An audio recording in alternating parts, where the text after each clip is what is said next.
can be a part of it. So, hello everyone. I'm Associate Professor Harsh Suri, and welcome to this very exciting event because it's jointly hosted. It was a challenge, Heather says, joining in. Yes, Heather, I realized that. And that's another interesting thing. We need to start thinking of what platforms and why. So, and also COVID has changed the preferred platform as well. So not many people were used to Zoom before COVID. Okay, so I shall commence by acknowledging the country. So I want to acknowledge the traditional owners of the lands from where we are all joining today in this virtual space.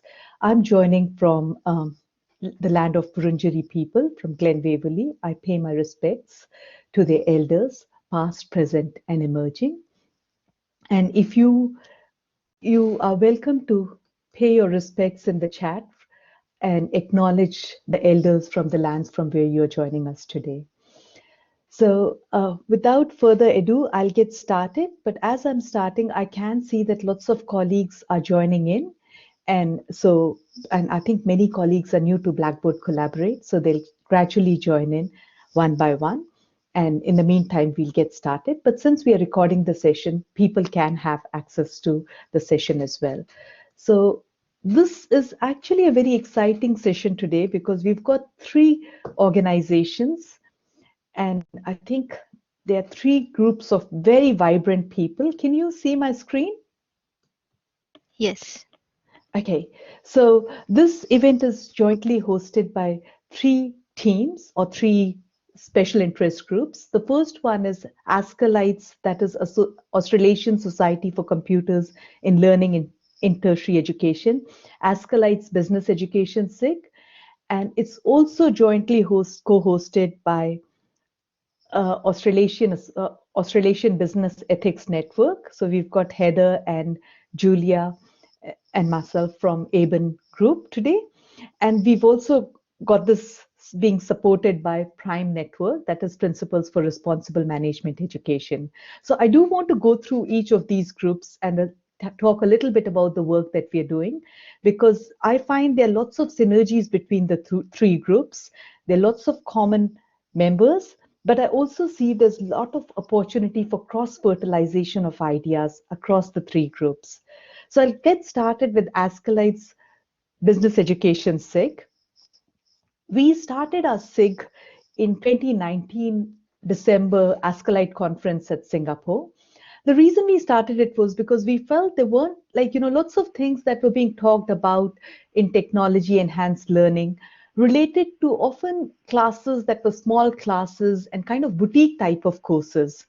And they assumed certain kinds of students who were highly motivated from the very start and who kind of were very, very committed learners who knew exactly what they wanted to do, were doing professional courses.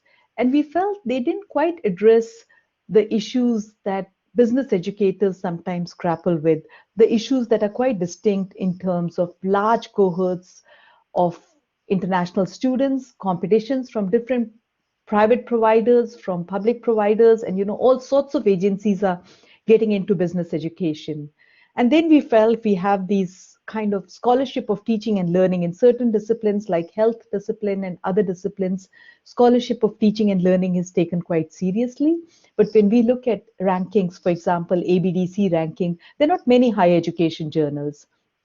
So we felt it would be really good if we could get a collective voice to address issues that are common to other disciplines, but also very specific to business education. So for example, another one is the international accreditations. We have very specific requirements from international accreditation bodies, or our response to global financial crisis. Most business schools are currently talking about responsible management education, which is transforming the curriculum in its ultimate sense. So with that in mind, we launched our SIG, and today we have 88 members. This membership to a special interest group of ASCILITE is free. So please do encourage colleagues who are grappling with technology enhanced business education to become part of Business Education SIG. We've got a very vibrant group of steering committee members. So I'm supported with my two co-SIG leads, Audrey Warner from Auckland University and Daniel Logan from Griffith University. Then we also have our spectacular award-winning teacher, Dr. Amanda White from UTS. We've got Sandra Barker, who's on the ASCILITE SIG committee, steering committee. And we've got Brent Gregory, who does some fantastic things on personalized learning with really large groups of teachers. In addition, we have, again, lots of members who are contributing a lot. So this year we've been running seminars once in every 6 weeks, and this is one of those seminars. For the rest of the year, we've planned seminars on students as partners, working with external businesses, teaching large cohorts of students, academic integrity. And if you have any more ideas for webinars that you think would be of interest, we really look forward to it. Please send me an email. Also, what we would like is if you could kind of think of any ideas that you think we could be doing with our slot in the ASCILITE conference in December, what would you like us to do as a SIG? So now I'll move on to the next. Okay. I am stuck here and I have no idea why I'm stuck here. Okay, the next group is Australasian Business Ethics Network, and we've got with us Heather Stewart, who is our ABEN chair, and we've also this webinar is being jointly co-hosted by the Ethics Education SIG, which is being led by Julia Bankert. So Heather and Julia, I'll hand it over to you. If you speak, I think even on video it would come up. Yes, thank you, Harsh. I think my video is on, and maybe as the coordinator of the Ethics Education SIG at ABEN, I'll say a few words. So about ABEN, firstly, the Australasian Business Ethics Network was founded 2010 in Melbourne. So we had our 10-year anniversary last year, and we were very glad that we could celebrate this through an online conference, given the circumstances. Yeah, who is ABEN and what do we do? ABEN is a community of scholars and practitioners, and the invitation of ABEN really is to provide a platform and a community where we can have collaborative, constructive conversations surrounding ethics. And really, one of the aims of ABEN is also to push the boundaries in that space, not just in terms of knowledge, but also looking at some paradigm shifting initiatives. So it also means ABEN is run by volunteers. It's absolutely not for profit, and that also means anyone can join. So if you consider becoming a member because you're doing research in the ethics space, or also, I guess most of you who have joined today are teaching in the ethics space, membership is completely free. And to become a member, you just need to send us an email, become part of the email list, or join one of our conferences or virtual conversations. So it's also an invitation. You can go to the ABEN website after today's session, or you can email Heather or myself, and you can be part of ABEN.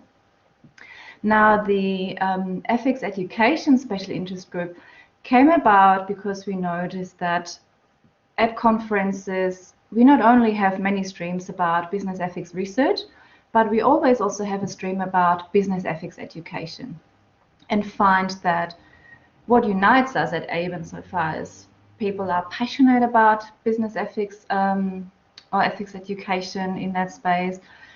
We find that we face similar challenges. One of them last year has been, how do we translate experiential exercises into a digital environment? And that's something we still face today. But also, how do we introduce paradigm shifting learning innovations? And so the aim is really that we're here to learn from each other. And of course, we've also realized, well, we're not the only ones in the space. There is Prime, there is ASCILITE, so we also, rather than creating another separate group, the idea is also to join forces. And so when you become part of ABEN, that means you'll also be part of that wider conversation that is happening in these three spaces. I think that's all I would like to say for now, unless Heather has anything to add.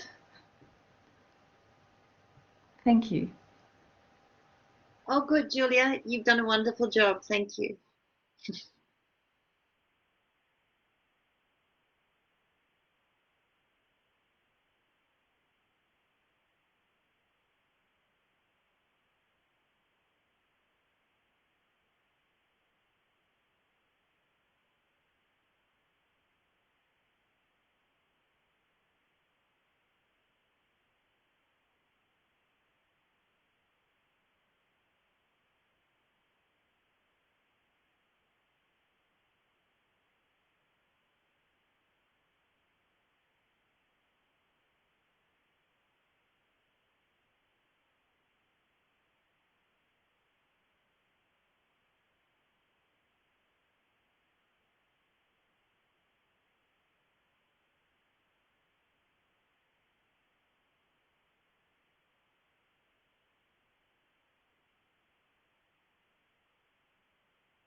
We seem to have lost sound, I'm sorry.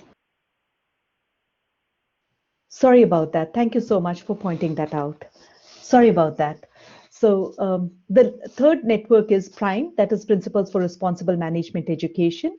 Belinda Gibbons is the chair. She isn't able to join us today. And Christian Scott, who's also co-presenting with us today, is on the PRME steering committee. I'm on the steering committee as well.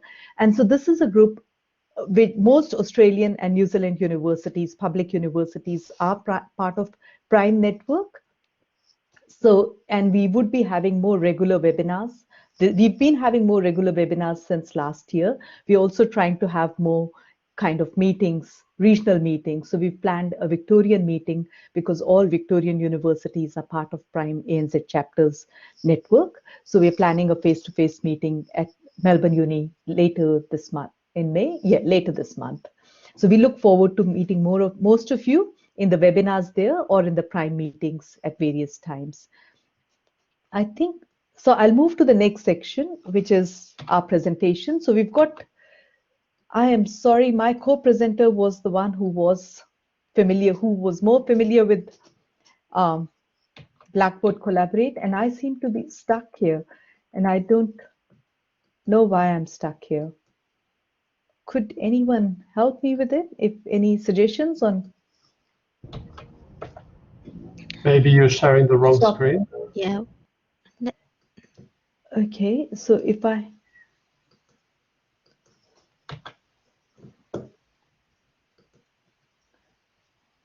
So should I just, if I stop sharing, would that help? Are you seeing my screen, which is the PRIME? Yeah. Which is the PowerPoint slide? We can see what is PRME. We can see that slide. Is your presentation part of this slide, or you have another presentation? No, this is the presentation, but it's stuck on slide 3 and it's not letting me go to the next slide. Maybe it's frozen. So maybe I'll stop sharing and then stop and then start again. Yeah, and then you can press return maybe, and then it will move on to the next slide. Yeah, but it's not even. You need to switch to the active presentation slide. Yeah. So Chris, could you guide me through the process? Or Chris, if I make you a co-mod. So Chris, could you? Okay, you need to switch to the active presentation slide. If you see at the top, are you on slideshow, Harsh? If I share my screen with you, could someone please guide me through the process? Because, but the problem is I'm not even able to stop sharing, which is, okay, stop sharing. And if I share again, so if I share again, so should I share again to the? Yeah, try sharing, and this time make it into a presentation mode, and maybe all you need to do is just press return. It should go to the next slide. Yeah. Sure, I shall do that.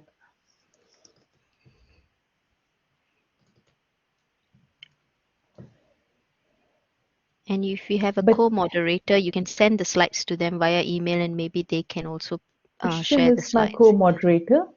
Ah. So I shall share my screen again.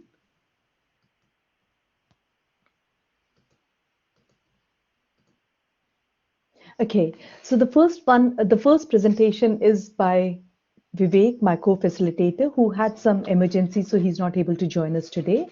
And yeah, this one does let me go up and down. Yeah, so what we wanted to talk about was the TPAC model for scaffolding, responsible management education, sustainable development goals across business education.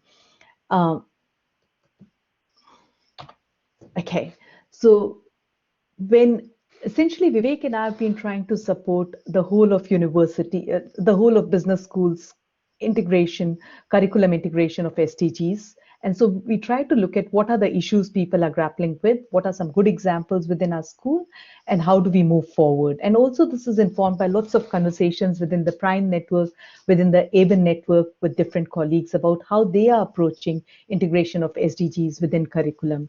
So when sustainable development goals came about, I remember in the early couple of years, there was a euphoria, let's integrate as many SDGs as possible into curriculum. But soon that led to the realization that it's promoting surface approaches to learning. There was a perception amongst lots of academics that, you know, SDGs are quite peripheral to business education. Many course leaders felt that this doesn't relate to my course. Why don't you go and ask people who are teaching other courses? People felt that the curriculum is already crowded, so they felt that if we kind of add on SDGs, then we are doing a disservice to students, because many academics were not clear about how does it relate to their discipline, how does it relate to aspirations of students. Again, people felt that it's not really engaging with the lived realities of students. So for example, when I went to many forums, often experiential learning is kind of considered the best thing, global experiences of going to different places and participating in SDG related projects. But then if we look at it, that also creates inequities amongst lots of groups. So from our experience, and there's also a lot of evidence about it, that students from various equity groups often cannot participate in global work integrated learning programs, or even in work integrated learning programs full stop, because they have competing commitments, and often to genuinely participate in WIL units, they have to let go of the paid job, which they need because of the carer responsibilities. And there are lots of other issues that come up. So participation in experiential learning can actually be quite an inequitable experience, and that can make those inequities even more heightened in some ways. The third thing was we also felt that there were a lot of times where academics and students would say that, you know, what's the point? Even if we learn about all these sustainable practices, when we go to business, nobody would care. So what's the point of learning it? They didn't feel they were sufficiently empowered to change it, to transform it.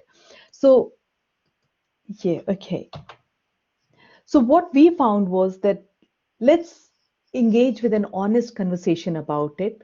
Let's start calling out the elitism that is associated with some of the things. So for example, you know, within the Prime community, within the business education communities, are we promoting elitism? So I think sometimes when we talk about integration of SDGs, we also need to be very critically aware of the fact that, is it promoting certain forms of elitism? How do we counteract that? And there are no easy answers for all these solutions. They're not easily implemented. But what's critical is we remain cognizant of the issues that are associated with it. We look at the other side of the coin as well, and that we maintain that vulnerability so that we can start, rather than blatantly ignoring those issues, at least we can start engaging with them, engaging with lived realities of different stakeholders. So we felt that often when ethics, social responsibility, sustainability, or SDGs were taught, they were kind of taught from high moral grounds, that it is great to, you know, engage with voluntary programs, not understanding that for some students, it's not as equitable as it is for other students. Engaging with the lived realities, like not many courses actually engage, you know, with issues like modern slavery. We know lots of our international students are anyway victims of modern slavery, Do we often have those honest and open conversations in classrooms about it? So it's whole notion of challenging business as usual, questioning the rhetoric of business for profit making. And I know there's a lot that's been happening. So it's not that change is not happening. In the last 10 years, a lot of change is happening, but we need to see more of that.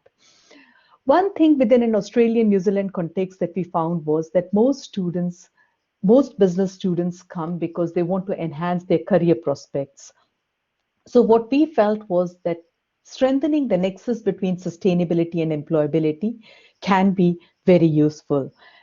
Again, to counteract crowded curriculum, we felt having a whole of program approach to contextualized integration. So rather than just having 1 or 2 courses dedicated to ethics, social responsibility, and sustainability, and not revisiting them could be problematic. So we felt that actually making it business as usual, business education as usual may be a better context where every time we think, how can SDGs be contextualized within this course in a meaningful way? Not necessarily, not add-ons, but really wherever they can be meaningfully integrated, it's worth exploring.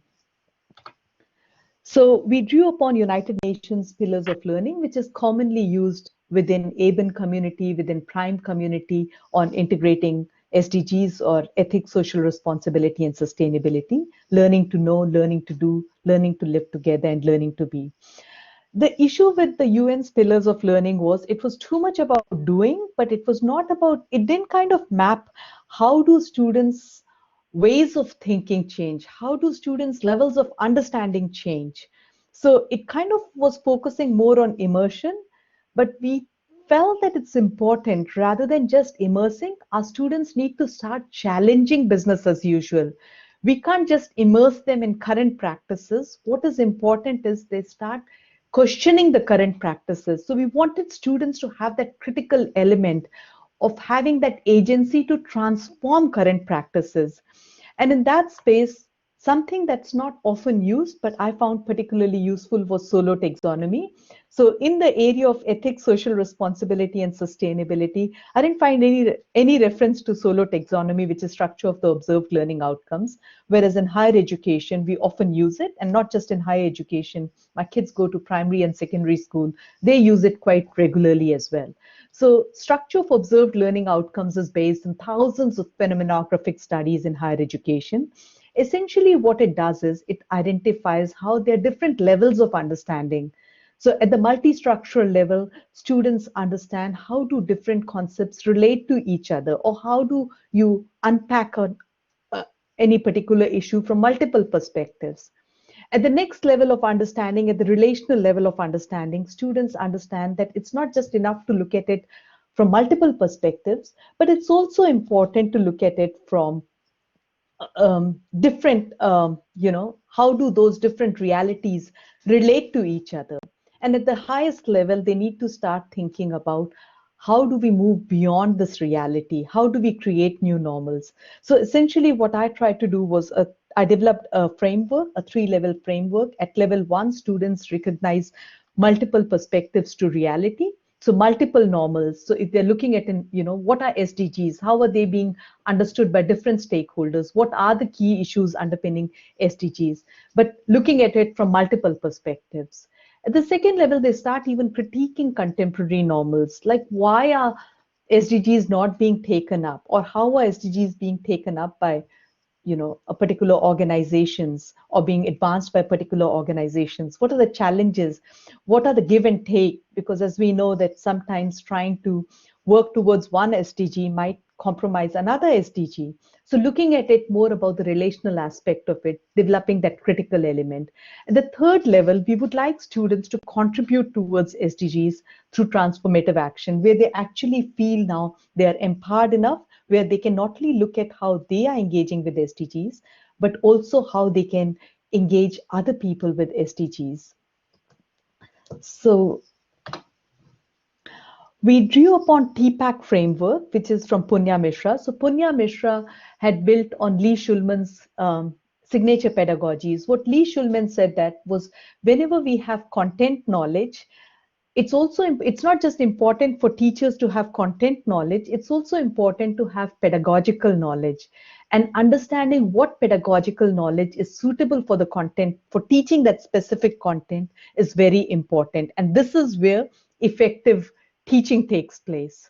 What Punya Mishra said was that it's also important to look at technological knowledge. So it's really effective because, you know, in the current environment, when we are using technologies, we need to not only look at what is the content and what is the pedagogy, we also need to look at what are the specific, like what is the technology that is enabling or that is commonly used within that context, within that content, and then try to identify it.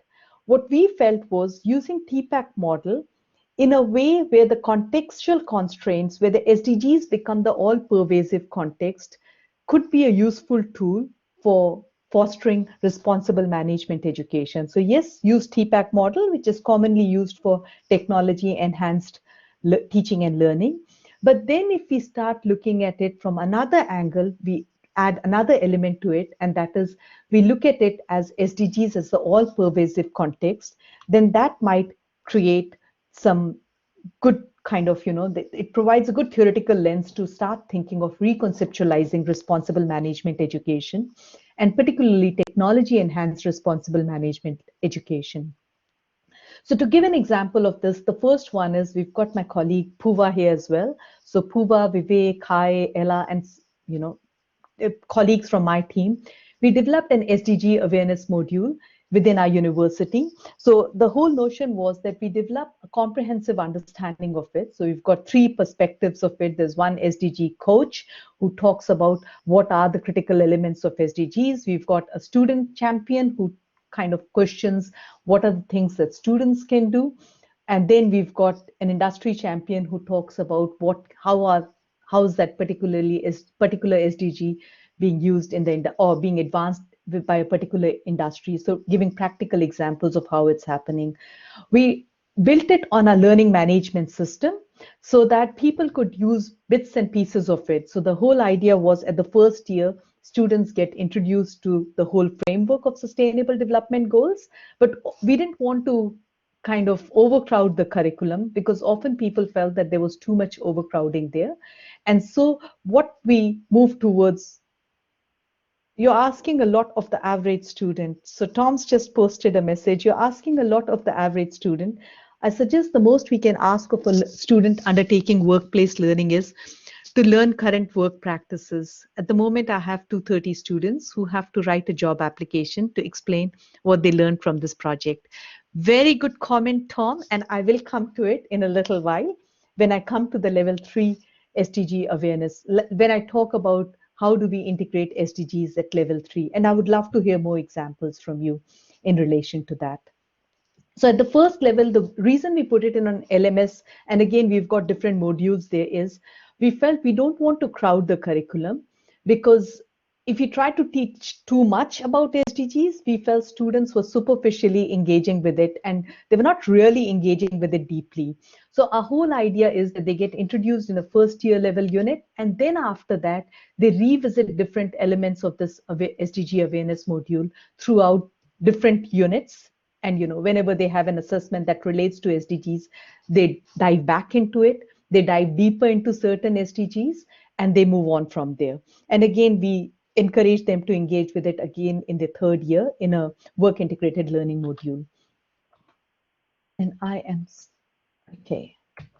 I think I figured out if I need to stop sharing and start sharing again. If I go to the, so if I go to, sorry about that, because it stopped moving again. If I go to the comments, then it doesn't let me move forward. So I'll not go to the comments for the moment. I'll finish the presentation and then move there. The second one example comes from using SDGs as a context where Vivek was deeply involved in it, Vivek and our colleague Michael Cohen. So in an MBA leadership unit, so in our executive MBA, in the leadership unit, we asked students to reflect back on the content of leadership. We use digital storytelling as a pedagogical tool, and we encourage students to follow a leader who they felt was contributing towards SDGs, towards a particular SDG, develop a blog, and then engage people within their own contexts. So we had lots of colleagues, so for example, lots of students, for example, from Australia Post, from other organizations. And the feedback we got from students was that it was really good because they could actually analyze it, they could share their story, they could construct a story. So they could actually see, the challenges a leader was experiencing in advancing the SDGs, and they could, in developing the story, they became more aware of the real challenges rather than just the rhetoric or the wonderful things that people want to see. They could look at the secret stories that were happening behind, but also sharing it on a blog enabled them to co-construct that story with their peers at workplace. And also they got to hear what other people were saying, and they got to learn more about how other people were engaging with those stories. At the third level, at the transformative level, and Tom, this relates to your question. Yes, it's not always possible, but we found that actually technology enhanced global virtual wills were fantastic. So last year, we engaged lots of student teams in doing SDG focused global virtual will. And Vivek and I supervised 3 teams. We source the projects from Indian NGOs. And again, if you look at it, in each case, the technology we are using is very different. At level 1, we used an LMS because that's the usual, the key platform that is being used for information dissemination.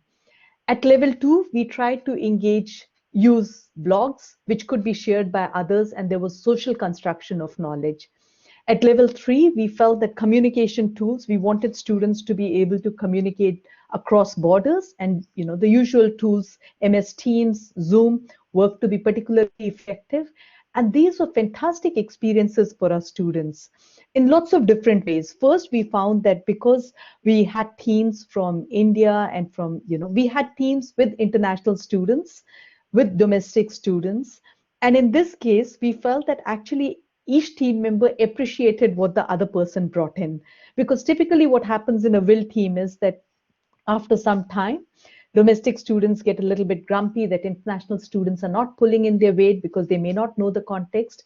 But when we had will experiences across borders, it was interesting. What we found was each student was pulling the other person up. The international, so for example, we deliberately wanted to have Indian students in each of these 3 projects because they could bring in the context. So they could share some of the surprises, with the domestic students about the solutions that domestic students were proposing. They could actually question them and say, but this is not going to work in the lived reality of India.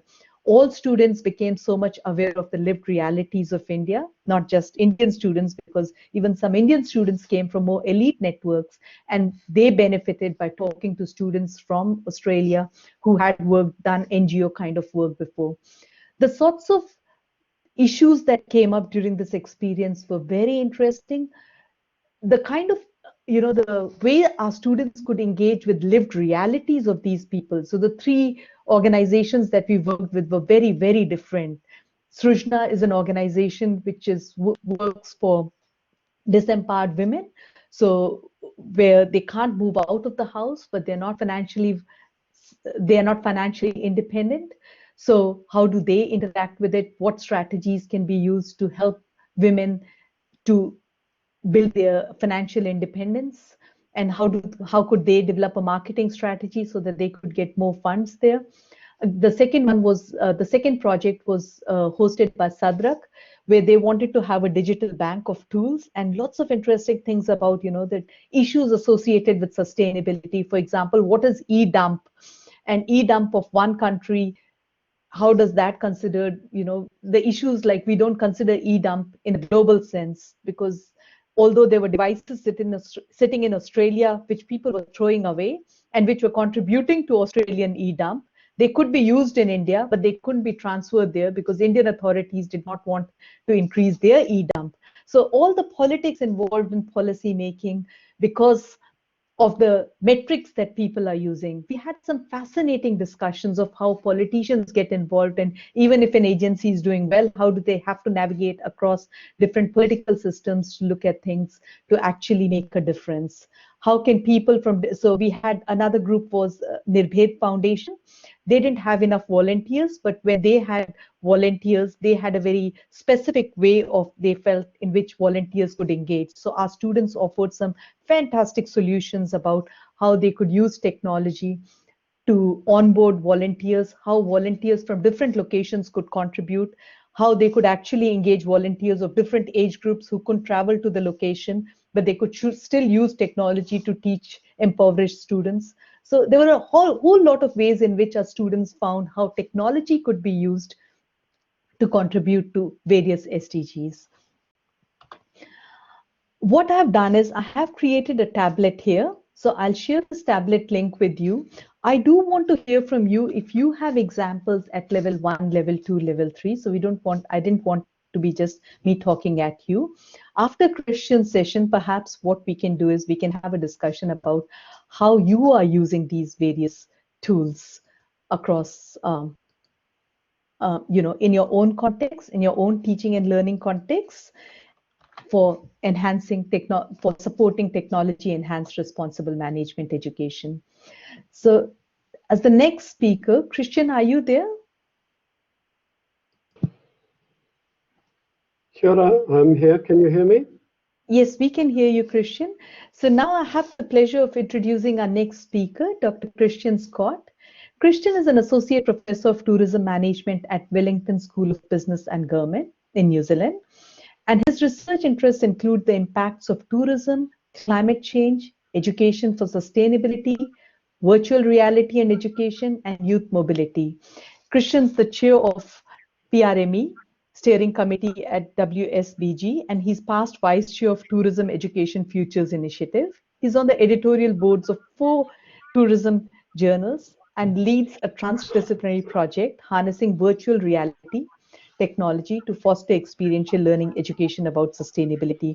And this project was awarded the Gold Award in the Sustainability category in the prestigious QS Wharton 2020 Reimagine Education Conference. And he's going to talk a little bit more about it today.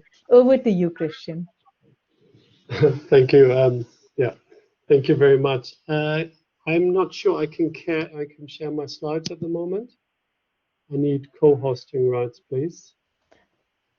Sure.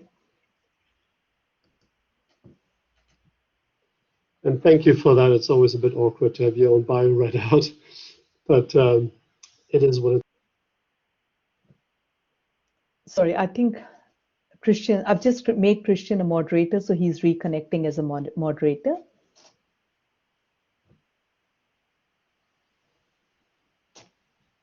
Escaped the issue of construction noise. But I have virtually no battery left now. Sorry, this is all not going particularly well. Give me 1 second. Sorry, can you, did you want to do your Q&A session now, please? Okay, so if you, okay, so I think, so we've just had some, as you know, with technology.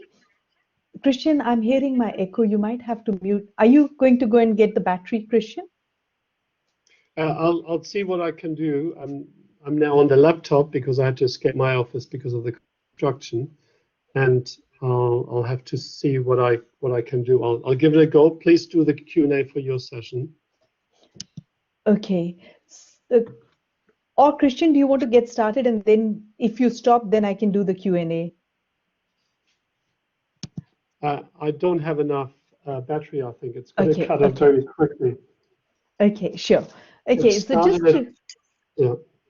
Okay, Christian, you might have to mute your thing because I'm getting an echo. So, and let me know, just signal to me when you're ready. Just post a message on the chat, and then we can kind of get you back in there. So just to help you understand a little bit of, is it me or has the webinar frozen? The webinar, okay. Sorry, I think people couldn't hear in between because I had accidentally muted myself. What we are hoping, so Christian's just going to get some battery to help you understand Christian's context. Christian landed up like Christian joined the webinar, and we soon realized there was some construction work going on in his university. So Christian had to go and find a room where we didn't have to hear the construction workers, but he's gone to get his battery. I'd be very keen to actually hear from you. Are there examples that you are using, or do you find the Padlet? Yes, like I'll go back to the Padlet. Yeah, if you could start posting your examples on the Padlet, or even if you could just talk about your examples, it would be wonderful. And please turn on your mics and video as you speak. We've only got 20 colleagues here, and I'm sure, in fact, it would be wonderful if you can turn on your, I could put it on gallery view. It's always wonderful to see everybody's face. If you could turn on your cameras and mics and share your experiences of how you are using technology to harness responsible management education, it would be great.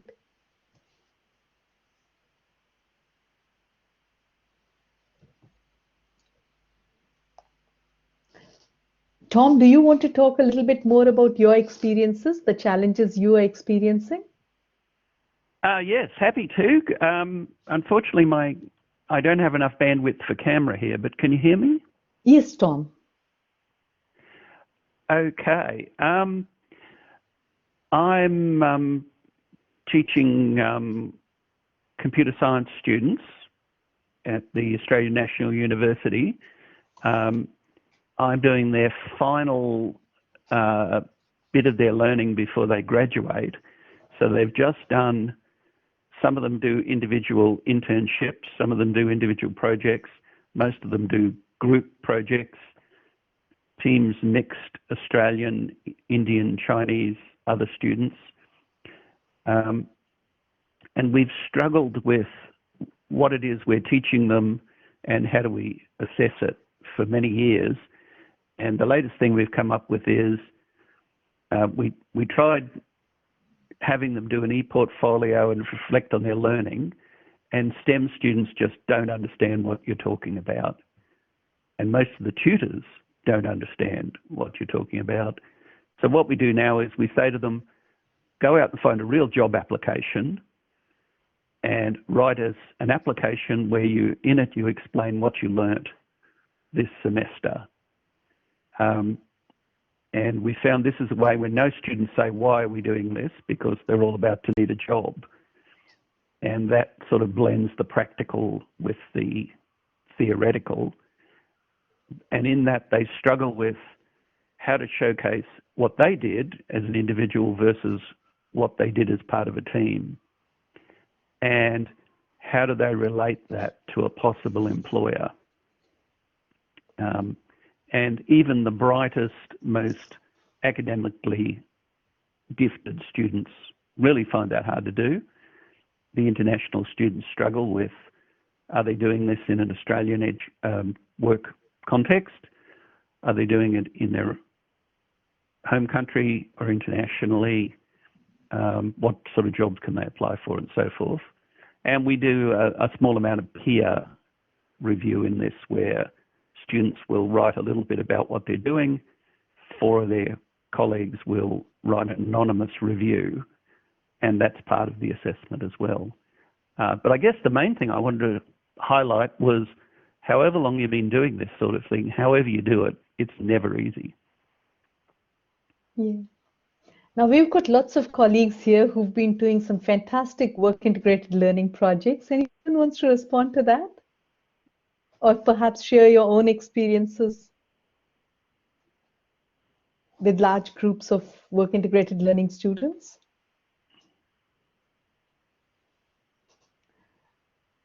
Yeah, I think having shared will units, I think the issue that you're raising, Tom, is quite problematic because, you know, in Australian universities, when we have large cohorts, the amount of time we can give to students is quite tricky. But one of the things that I found very satisfying with the last, the 3 cohorts that I co-supervised with the Indian NGOs was that these students could actually, with proper support, of course, with guidance, they were very short and intensive 2-week internships. So they were project-based internships.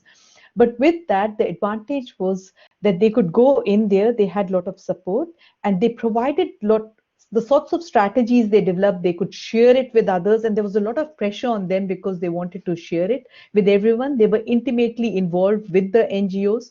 who were helping them understand, these are not the issues that we want. They had very regular meetings for 2 weeks with the NGOs about the issues that the NGOs were grappling with. They would come up with the solutions, and often many of those were knocked back, and then they had to propose better solutions. But in the end, we had some fantastic reports, and the delightful thing for me was that all the 3 NGOs are actually implementing the recommendations made by our students, the short term, the long term, and the medium term recommendations.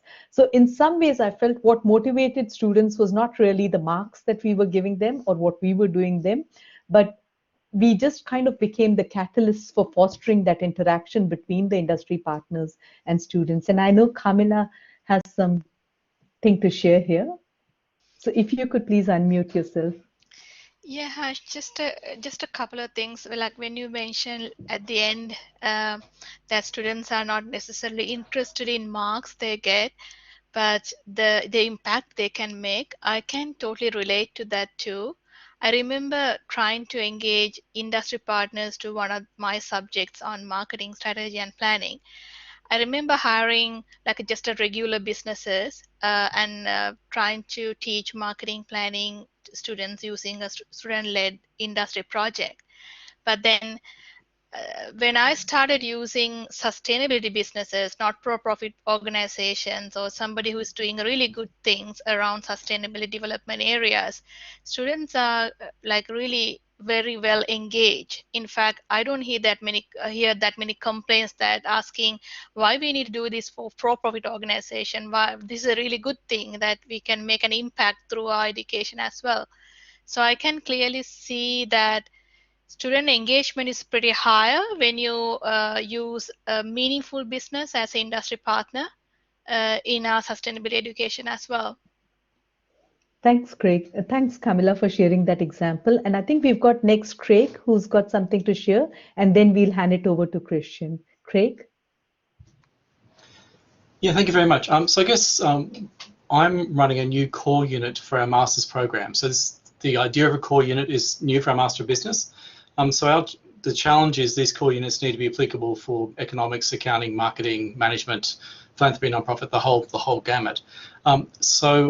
I'm running a responsible business unit, and we have to make it applicable to charities, social enterprises, government, and for-profits. And what we're doing is we've picked one of the Sustainable Development Goals. So had to negotiate with every single school to try and find one of the goals that would work and be relevant for all their students.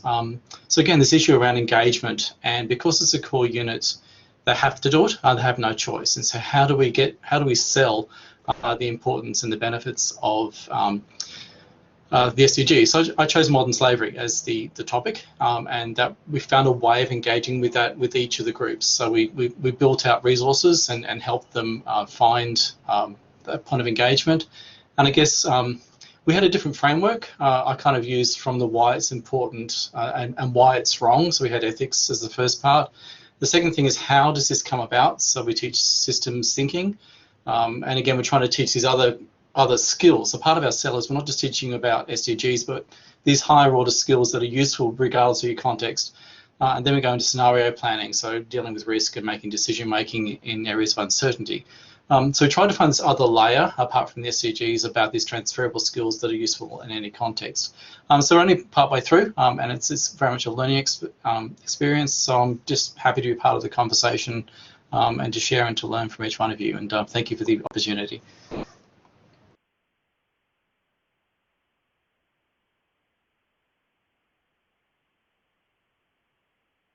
You're muted, I think, Shuri. Sorry, thanks, Craig, for sharing that. It's really important to kind of scaffold the depth of engagement with SDGs, not just engagement. It's not like a dichotomous thing, they're engaged or disengaged, but really to what level are they engaged and to what level are we building their agency to transform this world. So I'll hand it over to Christian at this point. Thank you very much, and apologies for a seminar on technology. This could hardly have been any worse. So sincere apologies. We switched systems and then the construction just killed it all. So now I have a working laptop and I hope you can see my screen. Sorry, I can't see the... Yes, Yeah? Scott, we can. Yes, we can. Perfect. All right. So welcome to this. Tēnā koto ko Christian Shota ho no taputeranga ho tēnā koto, tēnā koto, tēnā koto katoa. So it's a brief Māori welcome, which is customary. And really it's just introduction of who I am and where I live. So thank you for attending this webinar on what I refer to as digital immersion sustainable management education. Now, even despite running around trying to look for rooms where the noise was minimal, I was able to listen to parts of the seminar, and it was really interesting how Harsh approached the topic and the different conceptualizations, which is fascinating. So my approach is a little bit different, but I think there are also a lot of commonalities. I'll start with the story itself. So my story started in about 2011, and the most, the provocative question I usually start with, because this is the one I ask myself, is do we actually need a more sustainable future?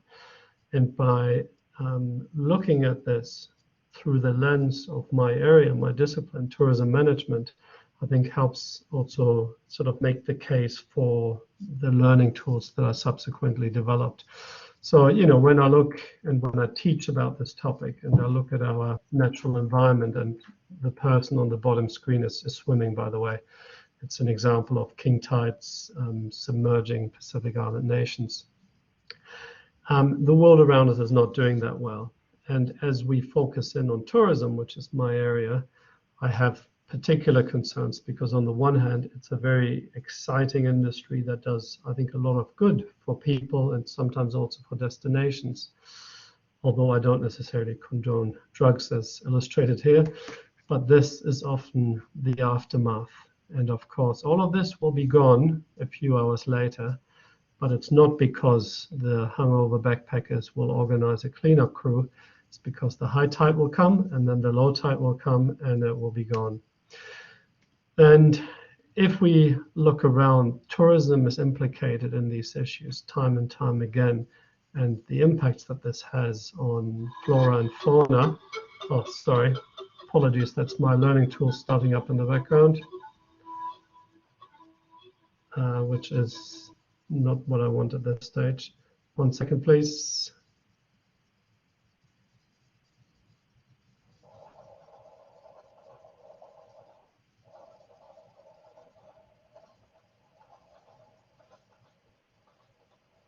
It's a very brief but unintended preview of the learning tool that some of you may have used as you were getting ready for this, but I will have to leave this behind.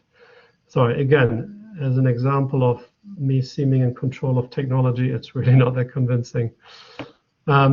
So as we go around the world, there are so many issues, and whether they're above the water, below the water, on land, or whether they're to do with the other part of sustainability that often isn't given as much prominence, but particularly in tourism is crucially important, such as tourists not quite behaving in the way they're expected to. This bloke was arrested. These guys weren't arrested because it's more of a sort of bad taste exercise, but when you look at tourism, you do start asking questions, and this has been going on for a long time where tourists don't necessarily respect the host community. And through all of this, of course, we need to look at sustainability and maybe even a regenerative approach to how we do tourism. And I want to just lead on to the fact that for a long time, this has been not popular, but it was tolerated. But nowadays, things are changing and communities are becoming more explicit about how they feel about this. And clearly, there are many examples around the world now where communities are saying, no, thank you. We don't want to be a host community. We don't want to host tourists. And you see this in Spain with very vocal opposition. You see this in Venice with very vocal opposition. And all of this means something is broken. But I also look at tourism as a reflection of life. Tourism is not a big demon and everything else is great. So it's really just a reflection of other things that I think are not going well. And as you will be very familiar, if we do want a more sustainable future, then a roadmap that can help us get towards some level of consensus globally of what that sustainable future should be is expressed in the SDGs. And I do find them a very useful tool because it does bring people together under similar concepts. And what I take particular interest in is this quote from the UNDP, the United Nations Development Programme in 2020. And they say, with the adoption of the 2030 Agenda for Sustainable Development, 193 United Nations member states pledged to ensure no one will be left behind. And that's what I find particularly interesting.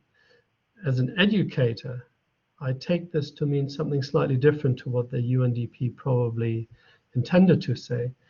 But I take this to mean that in our education, we can't afford to leave anyone behind because these topics are simply too important. With being left behind, I was left behind in accounting sometimes because it just didn't quite grab me, but my future wasn't changed in a detrimental way.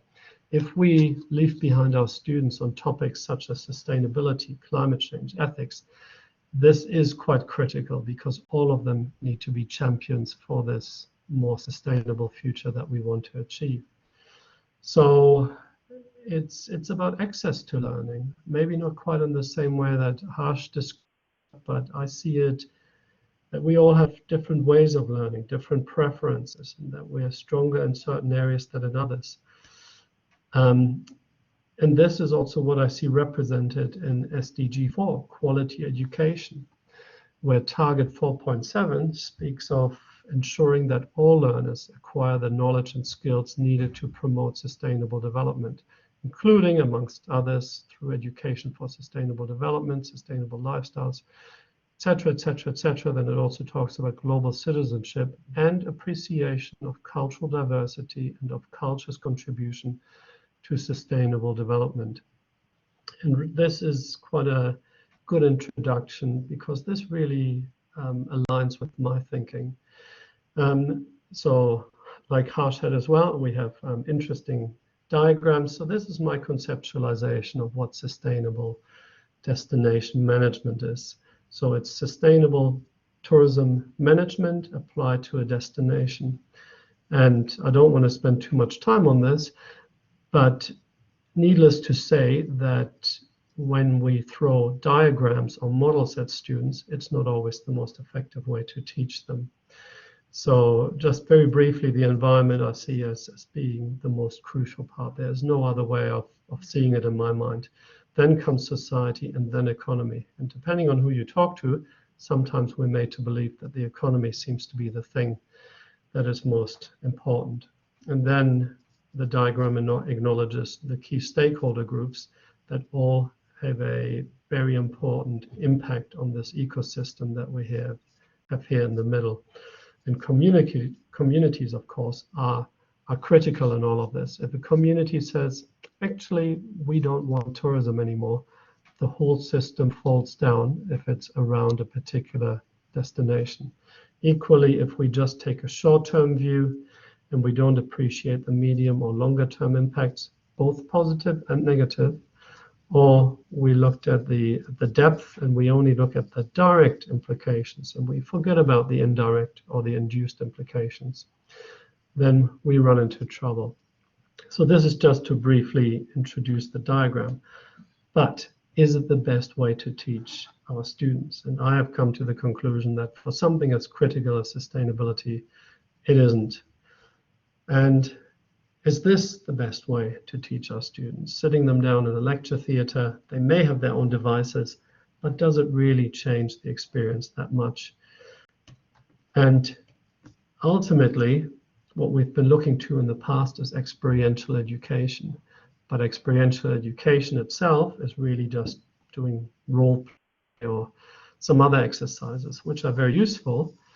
But I want to promote this idea of situating the experiential learning, that it's It's crucial that we position the learning in the place where it matters, where students are immersed in a place, in an environment, in a culture, in meaning, and also in understanding sort of a political system that might be different. And the simple idea of doing field trips has been around for a very long time, and we have seen many examples of this, and maybe many of us are products of this approach in education. And to very briefly outline what the benefits are, Dewey and a number of other authors have promoted experiential education for a long time. And I think for good reasons, because various studies have found benefits. Increased engagement, which I think is crucial if we want to leave no one behind. Enhancement of subject knowledge, which is also crucial, and that was also illustrated in Harsh's diagram. We need them, of course, to understand what we are talking about, what the issue is. And also, importantly, lifelong learning, that we move away from what we often call spoon feeding, and we give the responsibility and the ownership for learning back to the students. And through that, hopefully foster lifelong learning. And then the situated learning component, or situated cognition, as Brown et al. Term it. And this really is about a pedagogy that positions the learning process in the real world rather than in role play or other scenarios, but in the place where it matters. And I particularly like this quote from Choi and Hannafin, that students may pass exams, but be unable to apply the same knowledge in everyday life. Sorry, the rest is hidden under the screen that says share screen is working. In everyday circumstances, I think it says. And I can relate to this because I see it in my students, and I imagine you can also relate that this doesn't always translate. So what is the solution? So if we wanted to teach students about sustainable tourism and what the challenges are and how to manage them, we should really take them to the place where we position this learning. And I'm a geographer, so this has been done in my discipline for a very long time. But is this feasible? Can we take students to a place such as Fiji? Not only COVID makes it impossible, even when COVID subsides and we can travel again, should we be taking 100 students to a remote destination such as Fiji? What are the environmental impacts? What are the impacts on the small community when we unleash 100 students on them? So I think there are quite a few things to consider. And what we then constructed as a result from that is we looked at, well, what are the key components of situated experiential learning in its traditional sense? And that conceptualization allowed us to also map on to what extent virtual reality provides these learning components. And at the center of this diagram, which we published in 2018, is the idea that the learner is exposed to intellectual, emotional, social, political, spiritual, and physical experiences. And much of this we can also convey through virtual reality, not as powerfully as in a real field trip, but we have abilities in that space. The other thing that's crucial is a sense of immersion. For a student to feel they're in that place, they understand more about the place. Then we want complexity of the learning context, and sustainability is riddled with complexity, and it's very difficult to bring that across in this way, doing a seminar, doing a webinar, showing people diagrams and models. And of course, it is also about collaboration, interaction between learners, between the learner and the teacher, and this is how the ultimate learning process tends to evolve. Where there's the experiences, the observations, the reflection through the abstraction to turn that into knowledge, so that the whole dynamic can take place. And this, in our view, is quite feasible within virtual reality. It will tend to be on the lower side of what the real environment would provide, But as technology improves, this will also change. So what we've designed as our solution is a learning tool that fosters experiential learning about sustainable tourism management, but without also the greenhouse gas emissions. So we can take students to a real island that is replicated in Fiji, but without contributing to the very topic that they're there to study, such as climate change and sustainability. So, as I said earlier, this is really on the lower end of it, but these dimensions are present, and that really gives us that ability to make that linkage. And if you're interested, there's the DOI down here. So this was in the Journal of Computer Assisted Learning.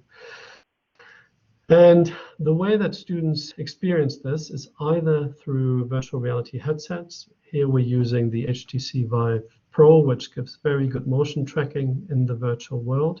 So you can move around in real space and it's tracking your movement in the virtual world. So you walk down a beach through real body movement. And the way that this looks in our first learning tool in Fiji is like this. So you have the stereoscopic view. And it doesn't always look particularly exciting. It does make you look a bit silly when people are watching from the outside. This is the Peruvian ambassador that afterwards was involved in the development of a second learning tool. And this person over here may be familiar to some. It's Sir Ian Taylor from Animation Research. So he's quite well positioned within the digital design world. And if using laptops, which is perfectly feasible and is still the main source of providing this learning in order to make it a more democratic process, this is how it is used often by groups of students. So there's also collaboration around the learning tool. And these are students I teach in Vanuatu, but they have also had the virtual reality headset in subsequent years. So what really brings this to life is the people and their stories and their views. So what is it like to be a member of this community? What are their views on life on the island? What are their views on tourism? What are the challenges they're facing as related to sustainability? And what are their aspirations for the future and for their children's future? And by developing this learning tool, which has a vast range of stakeholder interviews that connects them to the people and creates that emotional connection to the people on the island, we can translate this fairly dry diagram into something that is reality-based and is also a lot more meaningful to students. And through it, I try to appeal to this target 4.7 to really bring quality education to life and to leave no one behind. Throughout these learning tools, the SDGs are woven into the experience because the SDGs are just a reflection of what people have identified as challenges. And of course, we find them on islands in Fiji, we find them in New Zealand, and I'm sure we find them around parts of Australia. So in this case, the students are talking to the young women in the village to understand what their aspirations are for 2030 when the SDGs expire and what their views are on tourism. And always they provide really interesting insights that to an external consultant, if that's the role, these things wouldn't become obvious. And that puts the emphasis back on what do the communities want as a core pillar of sustainability. So after the success of the Fijian learning tool, we then received funding to develop one about connecting our students in New Zealand to the cultures of Peru. And this was initially developed for secondary schools, but I'm also now using it in my first year course on Introduction to Tourism Management. And this is the learning tool that some of you have downloaded because this is more accessible than the Fijian one.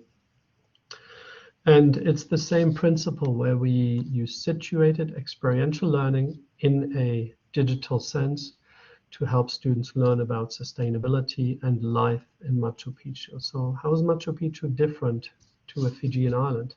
of course, in many ways. But some of the sustainability challenges they're facing are not actually that dissimilar. And the key sort of idea, the key concept that sits behind this is that we need to, just like in the Fijian island, have a multitude of stakeholders that are sharing their perspectives. The powerful, such as the mayor, as well as the disenfranchised, such as the market seller, or a busker that is a sort of a passive recipient of tourism impacts, as well as people somewhere in the middle, such as hotel managers, owners of a massage business. So all of them provide different perspectives on what is positive about tourism, what is negative, and that helps document and bring in sustainability, and then look at what the solutions should be, what the management approaches should be, but informed by the people that live there rather than informed by experts like us who really have no understanding of the culture and of the place. And those of you who have had a chance to open up the learning tool, hopefully that worked, but if there were any troubles, I can talk you through it. You will have seen that this uses much more recent technological advancements. So our videos were recorded in stereoscopic video so that we have that three-dimensional sense. And you can see that this street corner where this video was recorded is the street corner that is digitally replicated here with the buildings in the background, the fountain and the flag. And we try to do this throughout. So this is the actual Incan site, the sacred site of Machu Picchu, which is documented here. And the tour guide talks about what the impacts are that provide a lens, again, into the same conceptualization. How do we deal with the the 3 pillars of sustainability? How do these different stakeholders fit in? And what are some of the solutions that are not just guided by what the mayor thinks, but what the whole community thinks? And this does include those that have very little power and also make very little benefit from tourism, but nevertheless have a stake and are community members, such as this young woman that sells fruit and vegetables. So what really drives me from a pedagogical perspective are these key components. What I want to make sure that is accessible is the user friendliness, that students are motivated to learn, that they have enjoyment of learning, that they have the ability to identify the key issues, to break through that complexity and unpack it, the ability to understand the key issues, and of course, whether this material is relevant. You know, is this material that seems outdated and has nothing to do with the contemporary world, or does it feel like this is very much at the pulse of what's happening in different places? And this is how people are experiencing sustainability challenges as projected through tourism. And these findings are based on surveys I do with the students after they have this experience over time. And 1 is very positive. So this is the benchmark here. 5 is very negative. And what gives me a lot of confidence and a lot of motivation is that the key things that really matter to me, so that we leave no one behind, is motivation is very high. Enjoyment of learning is very high. And those are the key ingredients to then scaffold into the next aspects.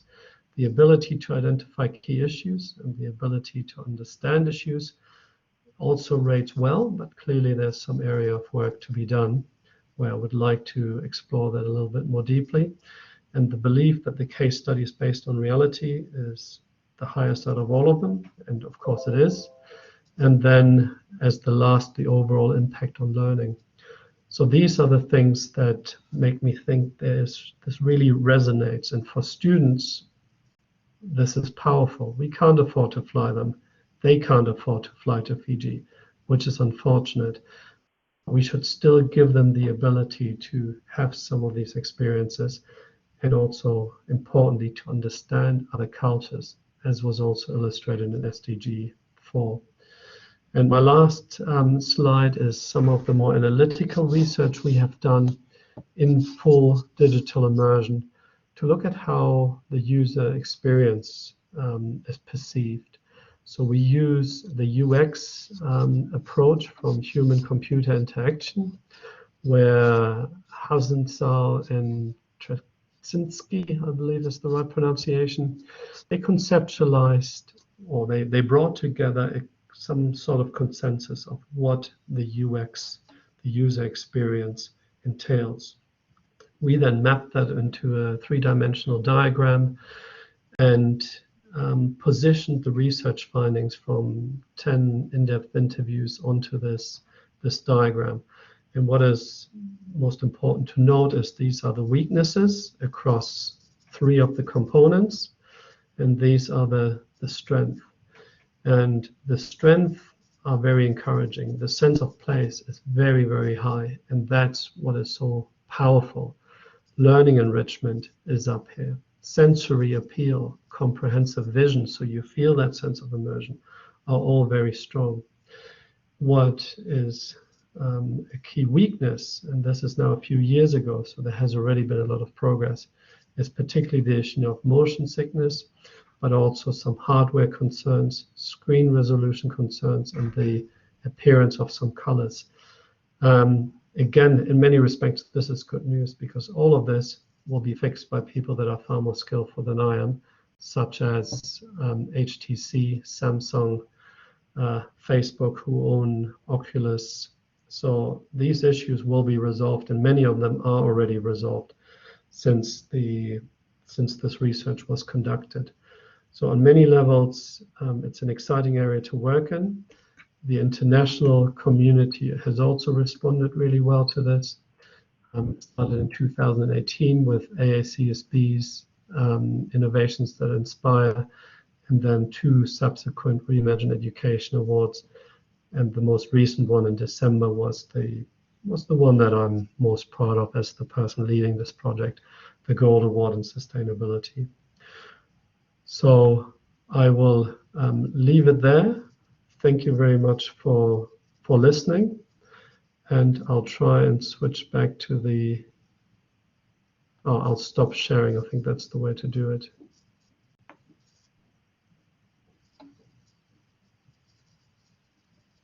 Thank you so much for sharing this, Christian. I'll open it to the floor now. We've got 10 minutes, and I think I would love to hear from people if there are any comments. I found this really inspiring, the way you engage students with some real issues, and the notion of place and the lived realities of people from all stakeholders is quite interesting. Thank you. And usually in a perfect world, we would be able to look at that demo together. Some people have downloaded it, but I'm a bit cautious about this system working at the moment after so many problems. I don't necessarily want to shake it up unless anybody is really interested in trying it. How has this, sorry, there was a question. How has this led on to real-world application, Claire asked.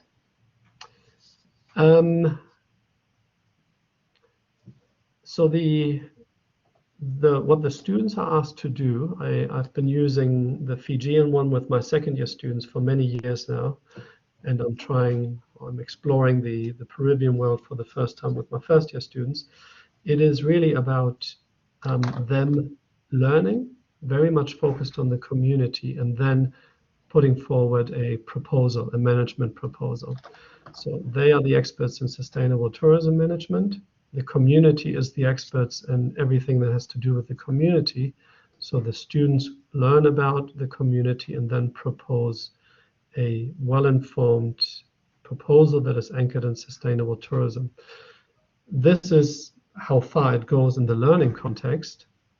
What students have done with that, hopefully enhanced knowledge later on, is difficult to say. But of course, it is very much a tool for education. So it's, yeah, I have no particular expectations that it will directly change the world, but hopefully little by little, it will change the world. Does that answer your question, Claire? I'm sorry, I'm not sure whether it fully hit the nail on the head. Yeah, thanks. Yeah, it's just a query. Just I teach sometimes undergrads and postgrads, and with sometimes teaching the MBA courses and doing authentic assessments, sometimes you do get more of that immediate feedback that I'm applying these skills directly in my workplace, and you get some of that. Yeah, it's kind of like bang. You know, it's impacting the workplace now. And I was just wondering, with that simulation, how does it transfer into the real world? Is there a lag, or are they able to apply it fairly soon? Or yeah, I was just wondering what that transfer is. I suppose I teach. I use this for first year and second year students, so the very young ones that generally have no foot in work. It's really that early stage of their education. Some of the impacts it has had is that in the earlier years, a student organized a drive to collect school books, acknowledging that the community really was interested in providing better educational opportunities for their children. So this is not something we would typically expect, but so they really understood and they connected with their community and wanted to help them achieve the goals that they are most keen on. So they prioritized education for their children over electricity and running water. And that's what the student responded to. So we did this book drive. The link to the real world is really on very careful research and design to make sure that we replicate the community and the place as closely linked to reality as possible. So we do go through quite a long process because we want this to be not sounding like a made-up story. This is not a world that doesn't exist. It's not a hypothetical exercise. These are real people with real concerns. We have taken proposals back to Fiji, but it was interesting because I didn't appreciate that there would be such a disconnect between what our students were doing using this tool and the community and their abilities. Sounds a bit not quite right, but they couldn't fully connect to it. It's not a world they live in, and many have mobile phones, but this kind of stuff I think just went a bit too far. And as always, I was also on borrowed time because everything had to run on computers, so because there's no electricity. So it was interesting to see that. Yeah, thanks very much for that. Really appreciate that. And that honest response. I've done some work in Timor-Leste and other places, and just the difference between, anyway, obviously Australia and being Australian and Timor-Leste, there is that disconnect that happens, and I was just wondering how it manifested in that. So thank you again. Yeah, thank you. And it's great to hear about other people who have particular experience in the Pacific, because it is such a fascinating place, a close neighbor, but we don't always consider our close neighbors in what we do, also in the big topics such as climate change. Sorry, I'm not that good at reading through these questions. Do you, Harsh, did you pick one out that would be something that I should speak to? I think Howard has asked, and to some extent you've kind of addressed it. Thank you all for the opportunity. Can field trips and virtual reality give students and us the experience of responsible management? I recall the student who in class said, when I was driving around the refugee camp in Syria or Bangladesh, couldn't work out what to do. Can we instill that experience? Yet it is what the people on the ground trying to implement the SDGs face. Ethics can be hard. Could you pick out a question? I think the question is that to what extent did you feel the virtual reality actually helps students get that authentic experience of being in the space, yeah, and dealing with the difficulty, the complexity of the real issues? Yeah, I mean, I've done quite a bit of research because this is a core question. And I suppose the first response would be, it's a learning tool. So the, what was it, Skies Over Sidra, I think, was the UNICEF virtual reality tool about the refugee camp to try and get people emotionally connected to the plight of refugees. But yes, you go in sort of as a bystander, you look and then you sort of leave. So there is no purpose as such to it. And the learning tool is very much driven by, this is a learning tool. We are going to translate these abstract concepts into what really happens out there. And then you have a task as students. You need to treat this as if you were on this island for 4 days in a typical traditional field trip, and you've got field work to do. You need to learn about the community. You need to learn about what their concerns are, what their wishes are, and then you need to put forward a management proposal that is informed by the community as well as your expertise in sustainable tourism management. So because there is that expectation from the beginning, some students do this incredibly well, and the depth of knowledge they gain from it, I'm often impressed with. The research shows that it has really good impacts in terms of the ones I talked about. It's an endless journey, though. I would love to keep working on this and improving it every other week.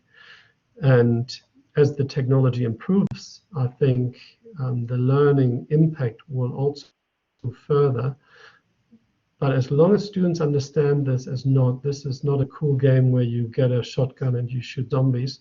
This is a learning tool using gaming software, which is all about improving your understanding of sustainability. If they come with that mindset, it has, in my observations, quite strong impacts. And I used to do reflections where the students talk about it, and some of them were incredibly powerful in saying, you know, you give me a book to read, I have to go over a paragraph 3 times before I finally get what it's really about. So this is also about kinesthetic learning, audiovisual learning, that some people prefer over auditory or textual learning. And some students said very explicitly, we see people, I remember what they said, I remember what the issue was, but I look at a paragraph of text, it doesn't have the same impact on me. Thank you so much, Christian. And it is, as you've pointed out, it is the learning tool. And as John Hattie says, it's very important to make the learning visible to students so that they really clearly know why they're engaging with this. It is 11:28, so we need to wrap it up. But I do want to thank you all immensely for a very, very engaging conversation. And I look forward to having more conversations on this. I will be moving everyone to the MS Teams site. Most of you are also part of ASCILITE Business Education SIG. If you're not, I strongly encourage you to join it. There is no membership cost, and that way we can keep the conversation going in the MS Teams software as well. Thank you so much. Thank you very, very much, everyone. And hopefully, if you had the opportunity to download the learning tool, this wasn't a complete waste of time. You can always hop in and just have a look and see what you think. There's a comment about taking this to the next level and giving the students abilities to change it, which is a really important point. And we've been toying with this idea for quite a while. So we can get digital design students involved, so they work on a live project.